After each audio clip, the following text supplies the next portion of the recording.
maalmihii u dambeeyay isa soo tarayay cabasho ka iimaanaysa qaar ka mid ah bulshada degta magaaladani Boorame xarunta gobolka Awdal taasoo ay ka cabanayeen biyo la'aan xooggan oo maalmihii u dambeysay soo food saartay taasoo ay sheegeen inay iska indhatirtay shirkadda adeegga bulshada ee gobolka Awdal ee magaceega marka la soo gaabiyo loo yaqaano Shaaba kuwaas oo saakay subax ballaaran ku sameeyay bartamaha magaaladani Boorame iyagoo doonayay inay cabasho gaarsiiyaan barsaabka gobolka Awdal ha yeeshee mar ay warbaahinta la hadlayeen bulshadaasi ayaa waxay hoosta ka xariiqeen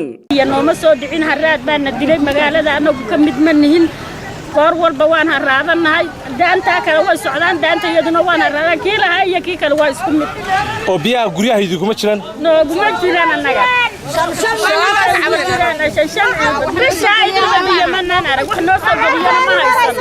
biyo la'aanta ku jirnaa waa dumbulu halkaan galaa bishaaba waan biyo la'aanahay dawladda waxaan ka codsanaynaa inay biyo degdeg naloo